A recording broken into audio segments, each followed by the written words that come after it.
تو اس رات کو اللہ تعالیٰ نے مبارک بنایا، اور حدیث پاک میں آتا ہے کہ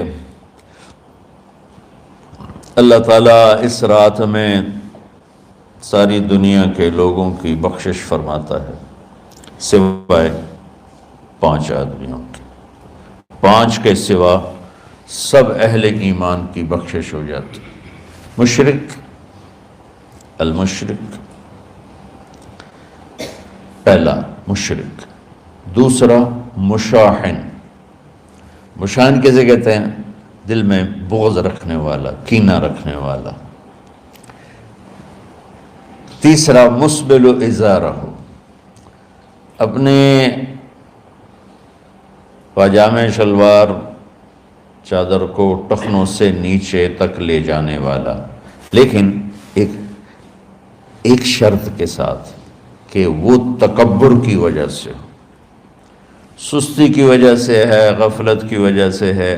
چونکہ جب آپ نے ایک مرتبہ اس کے بارے میں بات کی تو حضرت ابوبکر صدیق نے کہا یا رسول اللہ، میری چادر، عرب چادر باندھتے تھے جیسے ہمارے پنجاب کا لباس چادر تھا، اب وہ کم ہو گئے، ہماری تو بزرگ عورتیں بھی اور مرد بھی سب چادر باندھتے تھے، شلوار تو کسی کو پتہ ہی نہیں ہوتا تھا ہمارے بچپن میں۔ یہ تو پھر آہستہ آہستہ جب تعلیم آئی تو شلوار دیہاتوں میں بھی اور شہروں میں عام ہو گئی۔ تو اگر وہ اس لیے لٹکا رہا ہے کہ طبیعت میں تکبر ہے، پھر اس وعید کا وہ حقدار ہے۔ اگر ویسے اس کی نیچے جا رہی ہے تو میرا مالک ایسا، وہ تو ہے ہی رحیم و کریم، ہے ہی رحیم و کریم، ہے ہی رحیم و کریم، صرف شلوار نیچے لٹکانے سے وہ اتنی شدید سزا دے۔ اگر اس کے پیچھے تکبر ہے، پھر ہے یہ، تکبر نہیں ہے تو انشاءاللہ وہ اس سے محفوظ ہوگا۔ تو اپنی چادر کو لٹکانے والا، لیکن بشرط تکبر۔ کتنے ہو گئے؟ عاق لوالدیہ، ماں باپ کا نافرمان، نافرمان ایسا کہ دکھ دینے والا۔ چھوٹی موٹی اونچ نیچ تو ہر بچے سے ہو جاتی ہے، نہیں، جن نے والدین کو ٹکڑے ٹکڑے کر دیا ہو اور ان کو دکھ دے دے دے دے کے ان کا سینہ چیر دیا ہو، چونکہ آپ کہتے ہیں پرزے پرزے کرنا کسی چیز کی، تو اپنے دکھ دے کر، اپنی بدتمیزی کے ساتھ اس نے ماں باپ کا دل زخمی کر دیا ہو، ایک یہ نہیں معاف ہوتا۔ 5واں مدمن خمر، مسلسل شراب پینے والا، مستقل جو شراب کا عادی ہو۔ ان 5 کو مؤخر کر دیا جاتا ہے۔ معافی نہیں ہونے کا مطلب یہ نہیں کہ اللہ تعالیٰ کبھی معاف نہیں کرے گا، معافی نہ ہونے کا مطلب یہ ہے کہ یہ 5 ایسے گناہ ہیں کہ اس کی وجہ سے بخشش رک جاتی ہے۔ اگر وہ شرک سے نکل آئے، وہ کینہ سے نکل آئے، وہ تکبر سے نکل آئے، وہ والدین کی نافرمانی سے نکل آئے، شراب چھوڑ دے، تو ان کی بھی بخشش ہو جاتی۔ جب کوئی توبہ کرے گا فوراً بخشش ہو جائے گی۔ نہ 15 شعبان کی ضرورت ہے، نہ لیلۃ القدر کی ضرورت ہے، نہ بیت اللہ جانے کے ساتھ توبہ کی شرط ہے۔ جہاں بھی وہ بیٹھ کے توبہ کرے گا، جس لمحے میں کرے گا، اسی وقت اس کی توبہ قبول ہوگی اور اللہ اس کے پچھلے سارے گناہوں کو معاف فرما دے گا۔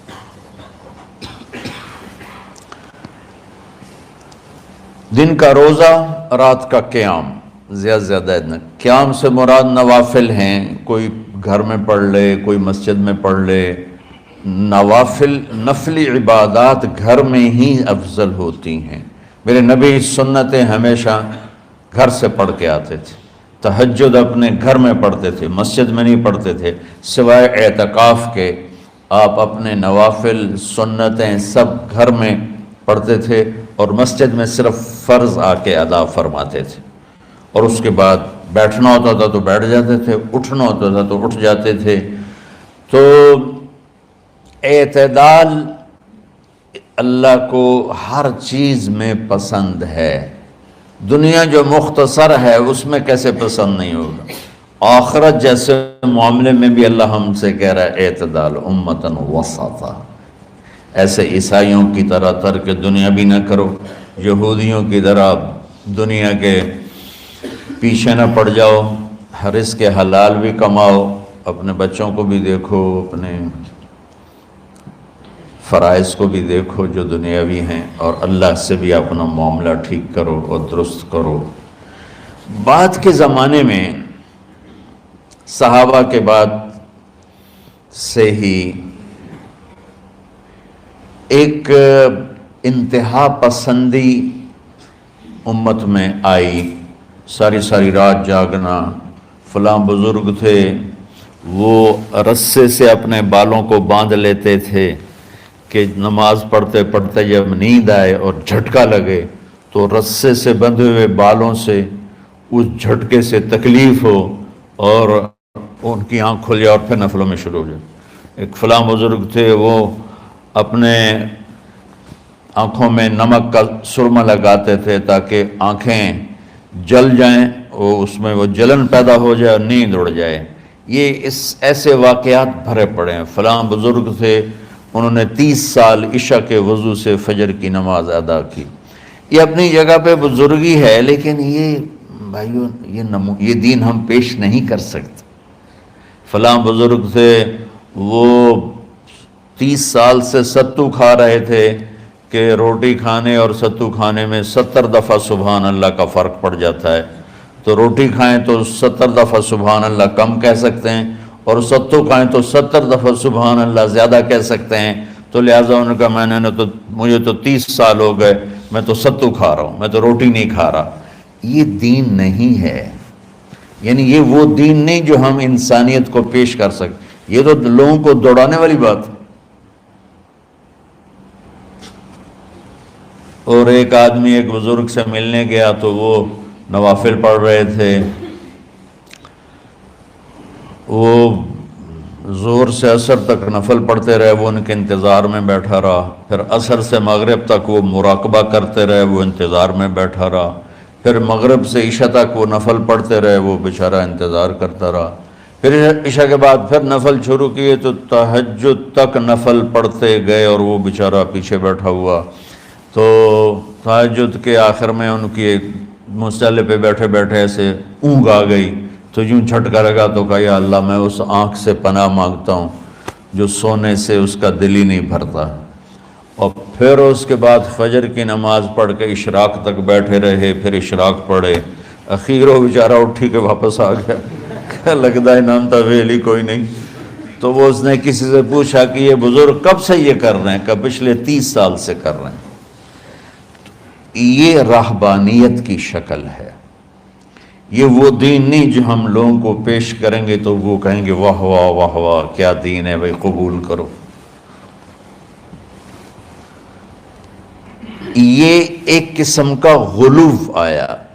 میں ایک حدیث سناتا ہوں، بخاری شریف میں بھی ہے، مجھے اب ہر شے بھول گئی، لیکن وہ ہے نہی الغلو، اس طرح کر کے آپ لوگ زیادہ جانتے ہوں گے جو پڑھ رہے ہیں کہ غلو سے نہیں۔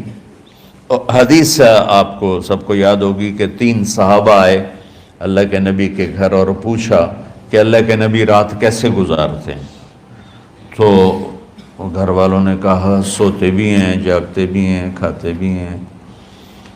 تو وہ تینوں آپس میں کہنے لگے وہ تو نبی ہیں، سوئیں بھی تو کوئی بات نہیں، اور شادی ہے کوئی بات نہیں، ہم تو نبی نہیں، ہمیں تو کچھ کرنا چاہیے۔ ایک نے کہا کہ میں ساری زندگی روزہ نہیں چھوڑوں گا، ایک نے کہا کہ میں ساری زندگی سوؤں گا نہیں، ایک نے کہا میں ساری زندگی شادی نہیں کروں گا۔ تو دیکھنے میں تو واہ واہ کیا بڑی بزرگی ہے بھائی، بڑے بزرگ ہیں۔ ہمارے نبی کو پتہ چلا، آپ نے تینوں کو بلا لیا، کہا تم مجھ سے زیادہ اللہ سے ڈرنے والے ہو، میں تم سے انا اتقاکم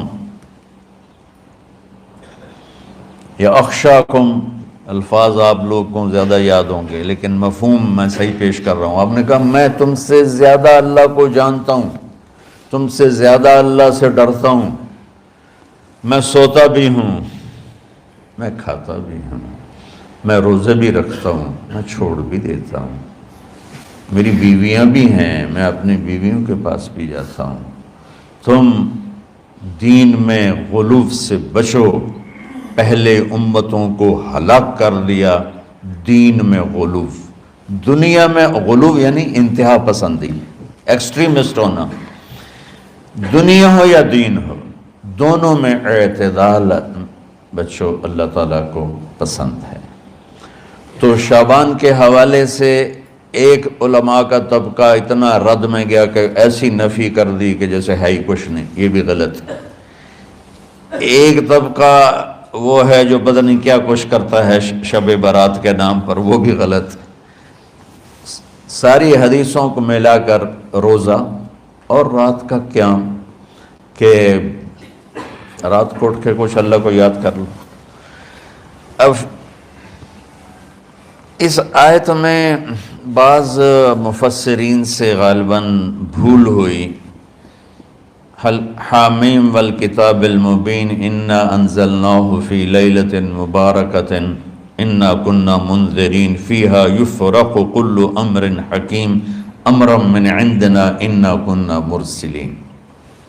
یہ لیلۃ القدر ہے، انا انزلناہ فی لیلۃ مبارکۃ، یہاں دوسرا لیلہ مبارک رات میں ہم نے قرآن کو اتارا۔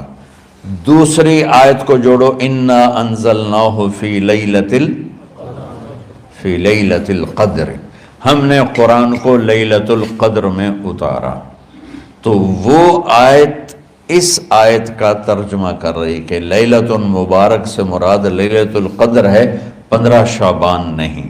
لیکن بعض مفسرین جو بڑے لوگ ہیں، لہذا ہم سب کا ادب احترام کرتے ہیں، لیکن رائے کا اختلاف وہیں بڑے علماء میں ہی ہے، تو اسی کو میں آپ کے سامنے نقل کر رہا ہوں، کوئی اپنی رائے نہیں دے رہا ہوں۔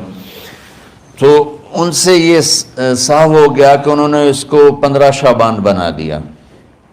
یہ 15 شعبان کی رات نہیں ہے، یہ لیلۃ القدر ہے، کہ جس میں وہ پورے سال کے احکام اعلان کر دیے جاتے ہیں، وہ شب قدر ہے۔ اس میں بھی معافی ہوتی ہے، اس میں بھی معافی ہوتی ہے، لیکن شب قدر تو قرآن سے صحیح احادیث سے ثابت ہے، اور شعبان کی رات ضعیف حدیثوں سے ثابت ہے، لیکن کثرت حسن لغیرہ اور امت کا عمل اس میں بہت بڑی گنجائش پیدا کرتا ہے۔ تو جو بچہ روزہ رکھنا چاہے ضرور رکھے، جو رات کو اٹھنا چاہے ضرور اٹھے، لیکن وہ اتنا نہ اٹھے کہ صبح سبق میں سویا پڑاؤ، تو ایسی عبادت نہیں چاہیے کہ آپ اپنے طلب علم جو فرض ہے اس میں آپ سوئے پڑے ہوں، تو تمہارے خراٹوں سے سبق بھی متاثر ہو رہا ہو۔ تو اعتدال بچوں، ہر چیز میں اعتدال، اور کسی سے گلہ ہے، غصہ ہے، ناراضگی ہے، کسی سے بولتے نہیں ہو۔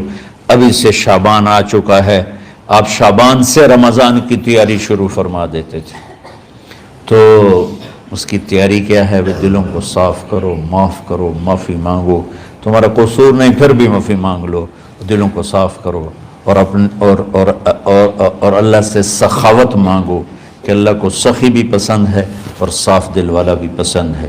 تو انشاءاللہ اگر اس طرح آپ کی تعلیمی سرگرمیاں بھی رہیں اور رمضان کا روزہ بھی ہوا اور دل صاف بھی ہوا، تو انشاءاللہ اللہ آپ کے دل کو ایمان اور علم کے نور سے بھر دے۔